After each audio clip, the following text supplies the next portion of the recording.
My dad looked me dead in the eye and said, "You work so your younger sister can have a good life. That's just how families work." My mom nodded without saying a word. So I packed my things, walked out, and left them to finally learn what life costs without their personal ATM. I, 23 realized I'd been living someone else's life on a Tuesday afternoon in March. Standing in my childhood kitchen with my father's words still hanging in the air like smoke, I couldn't stop breathing in. The conversation had started innocuously enough. I'd come home for dinner, something I did every week out of obligation more than desire. My younger sister had just gotten back from spring break in Cancun, her third vacation that year, and she was already talking about needing a new laptop for her remaining semester at a private university that cost more per year than I made in 18 months.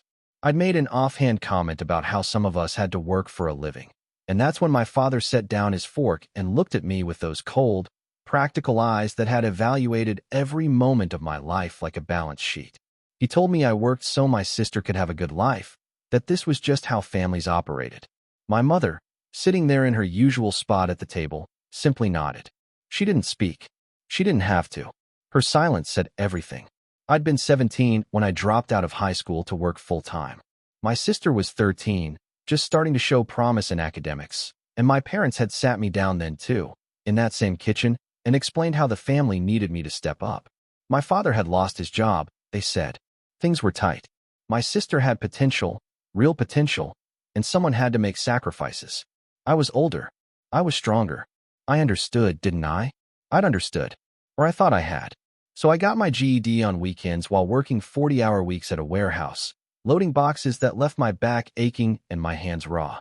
I gave them most of my paycheck, keeping just enough to cover gas for the beat-up Honda I'd bought with money I'd saved from a summer job. They told me it was temporary, just until my father found something new. Just until things stabilized. My father found work 6 months later. He never mentioned me going back to school. Neither did my mother. And I never asked, because by then my sister was in high school and already talking about college, about universities, about dreams that required money we apparently didn't have unless I kept working. The years blurred together after that. I moved from the warehouse to construction, where the pay was better but the work was harder. I watched my sister graduate high school with honors. I watched my parents beam with pride at her acceptance letters. I watched them choose the most expensive school on the list because she deserved the best, they said. Someone had to invest in her future. That someone was always me. I paid for her dorm fees her freshman year. I covered her textbooks. When she called crying about needing money for sorority dues, I picked up extra shifts and sent her what she needed. When she wanted to study abroad junior year, I took out a loan I was still paying off because my credit was better than my parents' after years of careful, miserable saving. She never thanked me. Not once. She'd send brief texts asking for money, and I'd send it, and that would be that. My parents would praise her accomplishments at family dinners, talking about her grades, her internships, her opportunities. They never asked about my life. They never asked if I was happy, or tired, or drowning.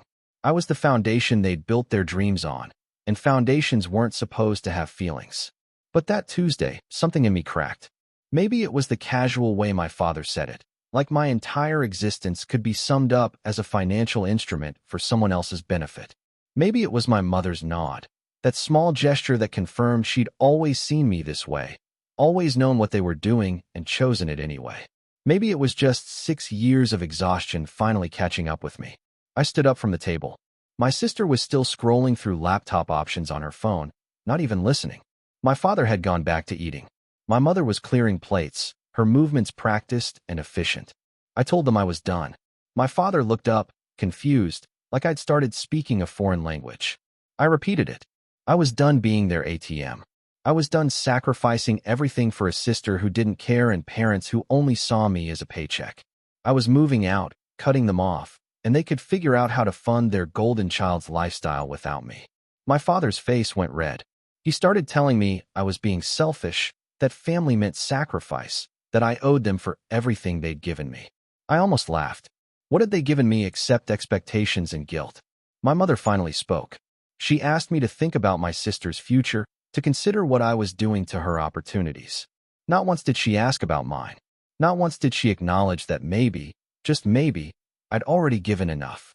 My sister looked up from her phone then, annoyed at the disruption. She asked if I was serious, if I was really going to ruin her life over some bruised ego. She reminded me that she'd worked hard for her achievements, that she deserved support. The irony of her saying she'd worked hard while I'd literally worked to fund her life wasn't lost on me. I left the kitchen and went upstairs to the room I'd been renting from my parents, another source of income they'd extracted from me. I started packing. They followed me, my father getting angrier, my mother getting quieter, my sister getting more frantic. She needed that laptop. She needed new clothes for interviews. She needed money for graduation expenses. Need. It was always about what she needed, never about what any of it cost me. I fit 6 years of a carefully small life into 3 bags and a backpack. I'd never accumulated much because I'd never had money for much. Most of what I owned were work clothes and a few books I'd collected from thrift stores. I'd been living like I was temporary, like I was just passing through until some future that never came. Turned out I'd been right. My father blocked the door when I tried to leave. He told me if I walked out, I couldn't come back. He told me I'd regret this, that I'd see how hard life really was without family support. I told him I'd been living without family support my entire adult life. I'd just been doing it while funding theirs. He stepped aside. Maybe he saw something in my face that scared him, or maybe he just realized I meant it. I walked past him, past my mother's silent disappointment, past my sister's angry tears that I knew were more about money than about me. I drove to a motel and paid for a week. It took almost all the cash I had left after sending my sister money for her spring break. I sat on the lumpy bed in that generic room and felt lighter than I had in years. I was broke, effectively homeless, and completely alone. But I wasn't tired anymore. Exhausted, yes, but not tired in that deep, soul-crushing way I'd been tired for 6 years. The call started that night. My father, telling me to come home and stop being dramatic. My mother, asking me to reconsider, to think about the family. My sister, crying about her laptop, about graduation, about how I was ruining everything. I let them go to voicemail. By the end of the week, the calls changed. My father left a message saying they needed to talk about finances, that there were some bills coming up they'd expected me to help with. My mother left one saying my sister was very upset, and perhaps we could work out a compromise. My sister left one that was just her screaming about how selfish I was. I deleted them all. Update 1. It's been 3 months since I left, and I need to write this down because the reality of what I walked away from keeps getting clearer and somehow worse. I found a studio apartment in a part of town my parents would never visit. It's small, the heating is questionable, and my neighbors are loud, but it's mine. I'm not paying rent to people who see me as an investment. I started picking up every shift I could get. Same construction work, different company, better pay because I wasn't sending most of it home anymore. The first month was silent. My family didn't contact me at all, and I convinced myself they'd finally accepted my decision. I was naive. Then my sister's tuition bill came due. My father called me 17 times in one day. When I finally answered, he didn't ask how I was or where I was living. He launched straight into how my sister's financial aid had fallen through because they'd listed my contributions as family income on her applications, and now she couldn't afford the semester. He said I needed to fix this, that I'd created this problem by leaving. I asked him if he'd gotten a job. The silence on the other end told me everything. He'd been retired for 2 years, living off the money I'd been sending home. My mother worked part-time at a department store, but most of her check went to her personal expenses. They'd been coasting on my income, using it to maintain a lifestyle they couldn't actually afford, while convincing themselves and me that it was all for my sister's education. He told me he was too old to go back to work, that he'd earned his retirement. He was 53. I was 23 and hadn't had a day off in 6 years. I hung up. He called back immediately. I blocked his number. My mother tried next. She came at it differently, talking about family bonds and forgiveness. She said my father had been harsh, but that I knew how he was, that I shouldn't let pride keep me from doing the right thing. I asked her what the right thing was. She said helping my sister finish school. I asked her what the right thing was for me. She didn't have an answer. Then came the extended family. Aunts and uncles I barely knew started calling, telling me how disappointed they were, how family was supposed to stick together, how I was abandoning my sister in her time of need. I found out later my parents had told everyone I'd gotten selfish, that I'd refused to help with one small tuition payment, that I'd cut them off over nothing. They'd rewritten the entire story, erased 6 years of my life, and painted themselves as victims of an ungrateful son. My sister posted on social media about it. She didn't name me, but anyone who knew our family understood. She wrote about how hard it was to stay in school when the people who were supposed to support you turned their backs. She wrote about sacrifice and disappointment. Her friends commented with sympathy. My mother shared it. I almost called them, almost apologized, almost offered to send something, just to make it stop. Then I remembered sitting in that kitchen, hearing my father explain my purpose like it was obvious, watching my mother nod. I remembered every birthday they'd forgotten because I was at work. I remembered every conversation that started with asking how much I could send. I remembered my sister's face when she asked if I was serious about leaving, like the idea that I had my own life was absurd. I didn't call. My sister ended up taking a semester off. My parents made sure I knew, made sure I understood it was my fault. She had to move back home. She had to put her dreams on hold. All because I'd been selfish.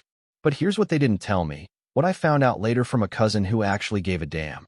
My sister had spent most of her tuition money I'd sent the previous year on her spring break trip and shopping. The laptop she'd needed wasn't for school. It was because she wanted an upgrade. The financial aid hadn't fallen through. She'd never applied because she'd assumed I'd cover it like I always had. They'd been lying.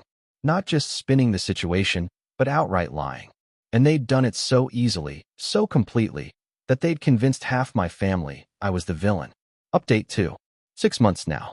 Half a year of living without them, and I'm starting to understand what they actually took from me. I enrolled in community college. It's night classes, 2 courses to start, and I'm the oldest person in both. I sit in the back and feel simultaneously ancient and like I'm finally doing something I should have done years ago. My English professor asked me to stay after class last week to tell me my essay was good, really good, and I nearly cried in front of her because no one had said anything I'd done was good in so long I'd forgotten what it felt like. I'm studying business administration. I don't know what I'll do with it yet, but I know I'm good with money, good with planning, good with making nothing stretch into something. I spent 6 years managing my family's life on my income. Might as well learn to do it properly for myself. Work is the same. Back-breaking, exhausting, but the paycheck is mine now. All of it. I opened a savings account, and watching it grow, even slowly, feels surreal. I bought myself decent groceries for the first time in my adult life. I got a new pair of work boots that aren't falling apart. Small things. Things that shouldn't feel revolutionary, but do. My family's situation deteriorated. My father had to get a job at a hardware store. My mother picked up more hours. My sister transferred to a state school and moved into a cheaper apartment with roommates.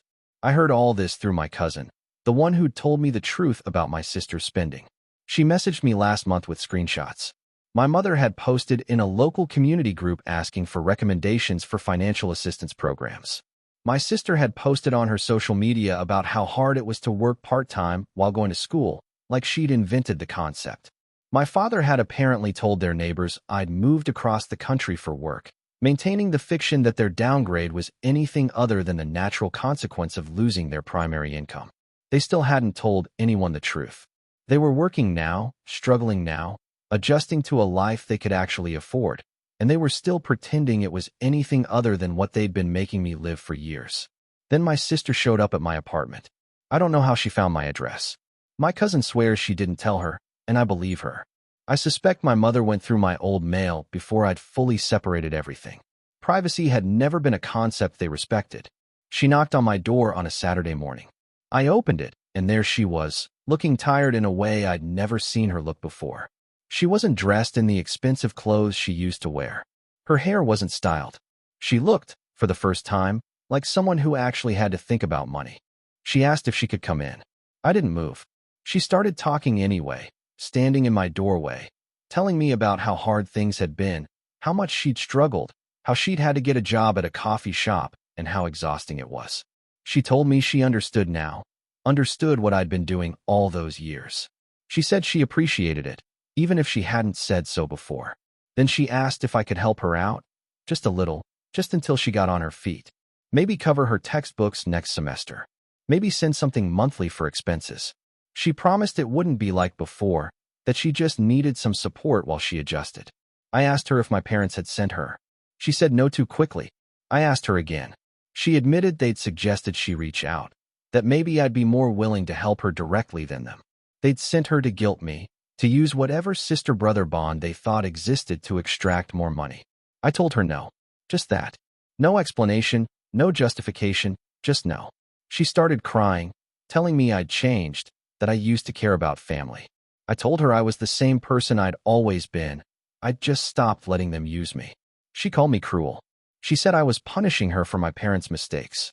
I told her she'd never once thanked me, never once asked about my life, never once considered that I might have wanted something other than to fund hers. I told her she could learn what I'd learned, that you survive by working, by sacrificing, by making it happen yourself. She left crying. I closed the door and sat on my floor and shook for an hour. It was the first time I'd ever said no to her, the first time I'd ever put myself first, and it felt like I'd done something terrible and necessary at the same time. My mother called that night. She screamed at me. Actually screamed, something she'd never done before. She told me I was heartless, that I'd made my sister cry, that I should be ashamed. She said things she couldn't take back, about how I'd always been difficult, how I'd always needed to be pushed to do the right thing, how they'd tried so hard with me, but I'd turned out selfish anyway. I listened until she ran out of words. Then I asked her if she'd ever loved me, or if I'd only ever been useful. She didn't answer. The silence stretched out between us, and in it, I heard everything I needed to know. I told her not to contact me again. I told her to tell my father and my sister the same. I told her if any of them showed up at my apartment or my work, I'd get a restraining order. Then I hung up and blocked all of them, every number, every social media account, every possible avenue of contact. Update 3. It's been a year and 2 months since I left. Over a year since I cut them off completely. This is probably my last update because I think I'm finally done with them in a way that feels permanent. I finished my first year at community college with a 3.8 GPA. I made the dean's list. I got a letter in the mail, and I put it on my refrigerator and looked at it every morning for a week. My professor, the one who'd told me my essay was good, wrote me a recommendation for a scholarship. I got it. It's not much, but it covers my books and some fees. For the first time in my life, someone invested in my education. That someone was me, and it felt better than anything my family never did. I got promoted at work. I'm a site supervisor now, managing crews, doing scheduling. It's less physical labor and more mental work, and the pay increase meant I could move to a better apartment. 1 bedroom, actual heating, quiet neighbors.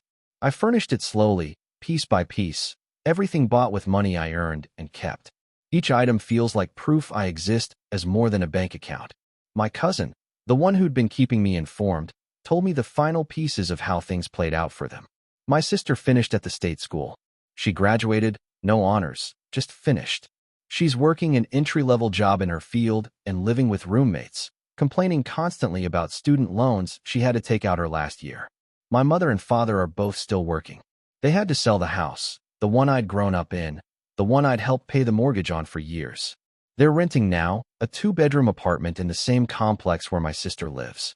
The family that had lived in a comfortable 4-bedroom house, that had taken vacations and bought new cars and sent their daughter to an expensive private school, had downsized to the life they could actually afford. It had only taken them a year without me to realize what I'd been holding up.